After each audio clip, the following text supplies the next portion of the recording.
Once, mankind accepted a simple truth.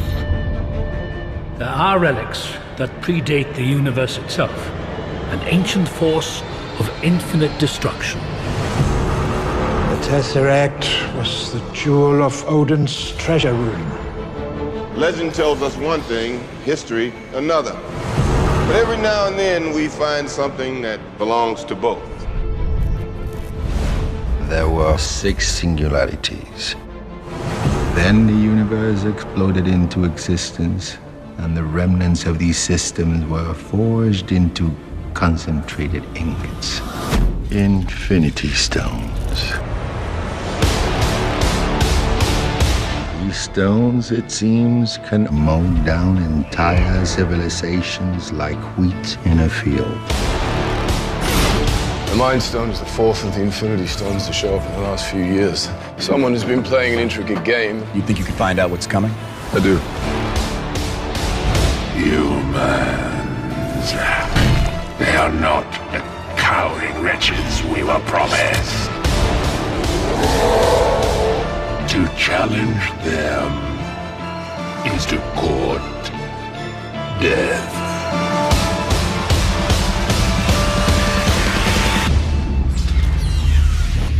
Fine. I'll do it myself. Since we've been building the Marvel Cinematic Universe, we've been building to this idea of the Infinity Stones. And what's fun about the Infinity Stones in the comics, or the Infinity Gems as they were known initially, is there's like this huge, incredibly powerful set of MacGuffins, for lack of a better word, that kind of existed on this cosmic level and represented the culmination of the whole Marvel Universe. We hit upon the idea years ago that we could make the Infinity Gauntlet the big thing that's overarching in the entire Marvel Cinematic Universe and kind of culminate in an Infinity War movie. Thanos has always been sort of grand puppet master because he really is a god. Even more than Thor, he is like a supreme being of evil. And so the idea that he was the prime mover behind all of this just seemed natural. Once that gauntlet's filled and he's got all the stones, then anything is possible.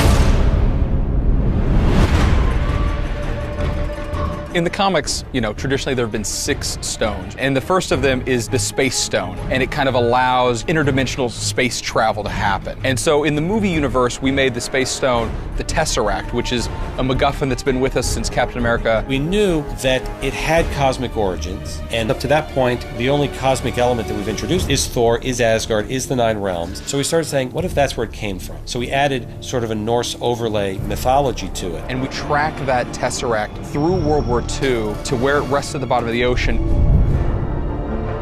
We started realizing, as Loki finds his way to Earth in the beginning of the Avengers movie, that would be a hell of an artifact for him to go after and find and wreak havoc with. And what we find out is that, you know, Loki's manipulating the Space Stone, and he's then able to open a portal to outer space.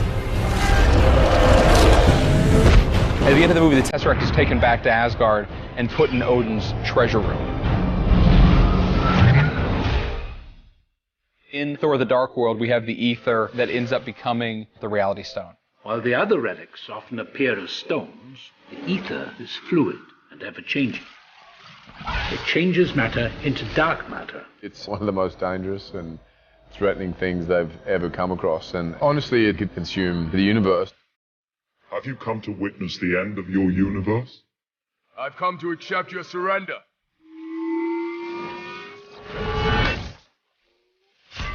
We last saw the ether in the Collector's Museum. Why not keep it secure in your own vault? The Tesseract is already on Asgard. It is not wise to keep 2 Infinity Stones so close together. The Collector is probably not the best custodian of that stone. 1 down. 5 to go. So the Power Stone is this incredibly powerful relic, as denoted by the name. And we saw that one in Guardians of the Galaxy. And that is kind of what is inside of that orb. The stone reacts to anything organic. The bigger the target, the bigger the power surge. All Ronin's got to do is touch the stone to the planet's surface and zap all plants, animals, Nova Corps. Everything will die. Thanos' disciple is Ronan, the accuser. Thanos saw an opportunity where Ronan would be able to get the Power Stone for him. Return to me again empty-handed, and I will bathe the Starways in your blood. The Guardians of the Galaxy realize together they can actually stop Ronan and maybe have a chance against Thanos. You're mortal! How? We're the Guardians of the Galaxy. At the end of the movie, we leave the Power Stone in the Nova Vault, and it's left there safe, or so we think. One of the other stones in the comics is the Mind Stone, and it's the stone that allows the bearer to kind of alter people's minds and mess with their perception of things. And in the movies, what we've done with the Mind Stone is we've said that it is the stone that is in the scepter that Loki brings with him from Thanos. We catch up when at the Avengers Age of Ultron, the scepter is managing to run all these different experiments. Tony wants to study the gem, the stone that's in this scepter before Thor takes it back to Asgard. And one of the things he does is hook it up to his computer systems to analyze it. It's beautiful. Thor puts into Vision, and Tony's genius and intellect that he puts into Vision, that ultimately brings Vision to life and makes him this pure being. I've had a vision. A whirlpool that sucks in all hope of life, and at its center is that. What, the gem? It's the Mind Stone.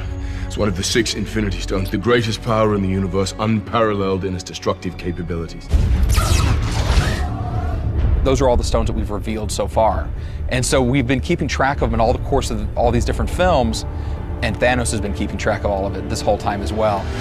But then what do you do with the Soul Stone? What do you do with the Time Stone? How do you play that out? And now we just have to kind of bring it all together over the course of Phase 3 of the Marvel Cinematic Universe and kind of bring all these stones to fruition and set up for Infinity War, which we think has potential to be just this huge epic saga. We're the Avengers.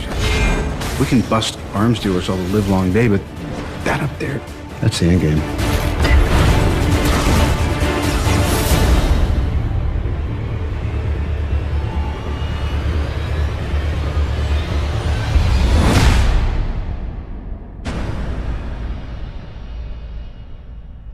Hi there, here's today's movie fact.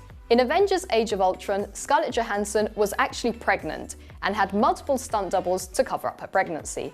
But they were all so similar to her that they created a lot of confusion, and Chris Evans said that he would often chat with the wrong Scarlett. If you like my t-shirt, remember that you can get one for yourself at the link in the description below this video.